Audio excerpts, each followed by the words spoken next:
Eric. Eric? Not for me, it's for Paul. I'm doing a Eric, here is the American public. I'm John. You're John.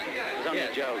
Yes, well, John, here is the American public. 40 million American viewers. It only looks like one man to me. Staring you right in the face. Oh, it's the cameraman. He said you had unresolved leading tones, a false modal frame ending up as a plain diatonic.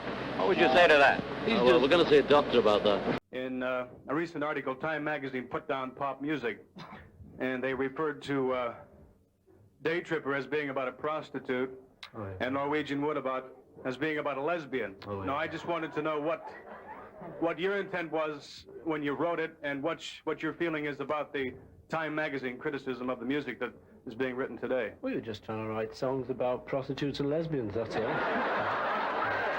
What kind of girls do you prefer? My wife. Your wife. What kind of girl is she? She's a nice girl. What kind of girl do you like? John's wife. John's wife? Tony knows. That's a clown. Nobody likes a smart aleck. But the Beatle movement's going over there, Yeah, is it? Bob, you can even be a Beatle booster, folks. Yeah. 50 I must cents. tell you, by the way, that Detroit University have got to stamp out the Beatle movement. No.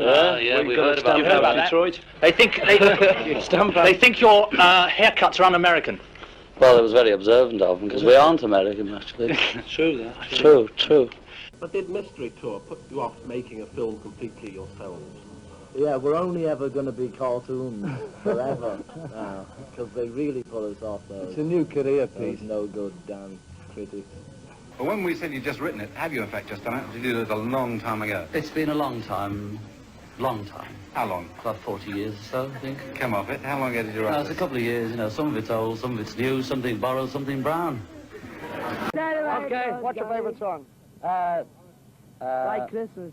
Yeah, and God Rule the Wenceslas Kingdom. I like that's another one of my favourites. Did you say White Christmas? Yeah. It's a good song. Not in rock and roll. Christmas. Oh, yeah, it is, yeah. Yeah, it is. You've heard it. God bless you, Mum. Thank you, Dad.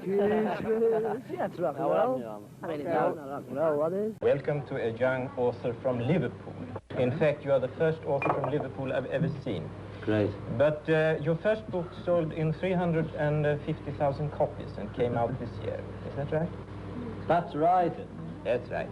And tell me, you brought 3 of your friends. Could you please introduce Yes, them? there's George Parasol, Ringo Stone, and Paul Machamley. And did they have anything to do with your book? Did they help you or did they hinder you in any way? No, they typed it out for me. That's right. I mean, they can spell and you... Oh, they spell very greatly. That's nice. By the way, I read a review about it in Times Literary Supplement, and then I read the book. And then I wonder, are you influenced by Thurber or James Joyce? None of them. None of them? No. James Stewart? James Stewart and Betty Grable. Yeah.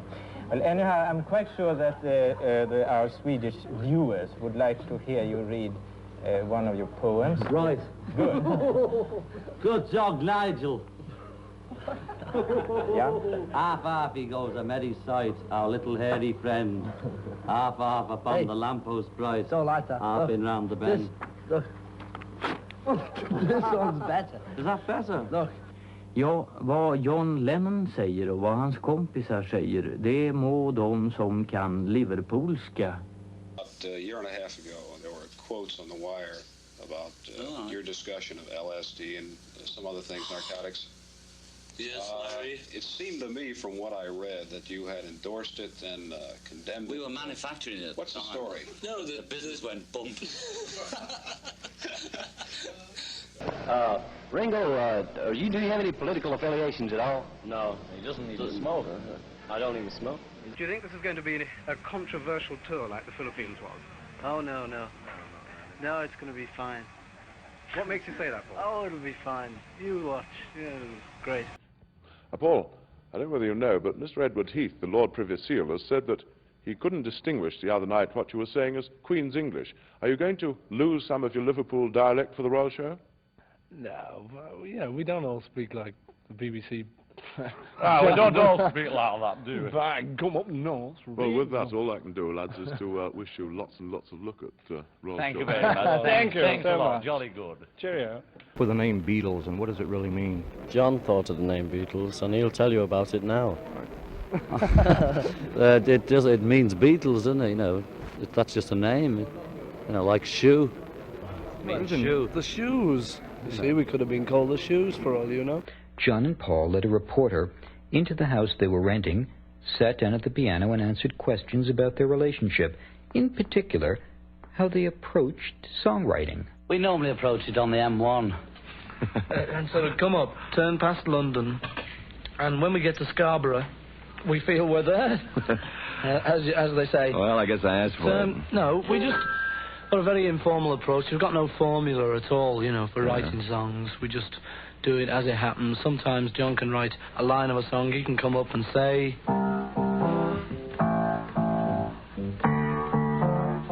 Things like that. He could say that. He could just say that. He could just say that to me, and I could say, "No, John." And often I disagree with Paul and say, "This has been done so many times, it's killed it." But then sometimes, you know, we have a real row, and I say, "Listen here, John. I don't think that's right."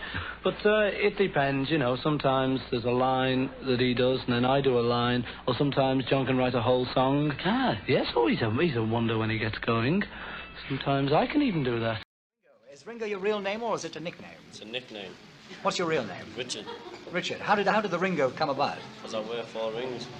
Wow. Fair enough, yes. Quick. Let me ask you quickly, if you've got... I'm not called Ringo. No, I can see that. I hope the camera can. It's called Hando. Is Ringo going to continue acting? There's a possibility that he would be an actor if he dropped out of the Beatles. The possibility wouldn't be as well.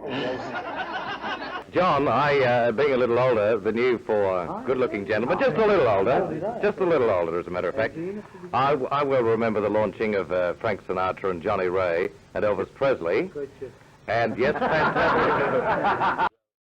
You know, sometimes I'd have it cut and sometimes let it grow like a lunatic. But, you know, I've had it off and on for 5 years. Yeah. You should have seen it off. Pretty good. They go for the Elvis Presley type of stuff, though, do they? I mean, they go for the old rock and roll stuff? I think so, yeah. A bit more. It depended, really, who was in. Depended upon who was in. I can't speak. You think speaking French so much, you say? What? Je me lève cette heure. Yeah. You brushed up your French, have you? No, kidding. I can't speak a word of it. You still can't speak a word? No. John's very good. Je me lève. Bonsoir and all that sort of stuff. He's very good. Just blowing up the balloon. There's lots of things, you know. We just got a friend of ours who's in electronics. Oh, yeah? I'll tell you about this chap, who's called Alex. And he's great, he's a Greek fella. And he's invented incredible things, you see. So, that'll be big. Well, are the days of the Beatles on stage over? Well, they've been over for the last 2 years because we've been on land. But you never know, do you? With all these incredible electronics, we might come flying over New York playing one day. Does the continuous living and working together impose any temperamental stress upon you? No, actually, it's quite lucky because we've been together now for 40 years. The songs like "And I Love Her," "If I Fell," "Michelle Yesterday," the more Winston type songs. Do you find yourselves able to write in this mood at a particular time of day or night? Are you nighttime writers, or? You'll have to excuse the dog, listeners, but he doesn't know we're on the radio. How old is this dog? 7 weeks, actually, 7 weeks, so it doesn't really understand about the BBC yet. What type of dog is it? Old English sheepdog. It will be eventually. It's a young English sheepdog. At the moment, it's a spaniel. One more question. Where the hairdos come from? Where's the originality? Scalp. In those days, yeah. Your language has got to be pretty good, obviously. This thing about Ted Heath saying that he couldn't distinguish You... I can't saying understand the Teddy. Queen's English. I can't understand Teddy saying that at all, really. I'm not going to vote for Ted. John, there's a rumour in the news of the Beatles paper that you might be leaving the group. Rubbish. I'm Absolute contracted. Been trying to get out for years. You've been writing some poetry. What paper? A paper called The News of the Beatles. Never heard of it. Do you want to see it? No. Must be American. I've got it in my pocket. You want to see If it? it's American, they can stick it. you know. No, it's an English one. Oh. You're writing some more poetry. Can we have a look at it, please? Sure. Yes. Hang on to that. Okay. You're going to look at it now? Yeah. Well, good evening, viewers, and welcome to an interview with John McGregor. That's not a Thanks, paper, John. is it? It is. News of the Beatles. See, you buy cheap papers. There you are. You get cheap news. stories.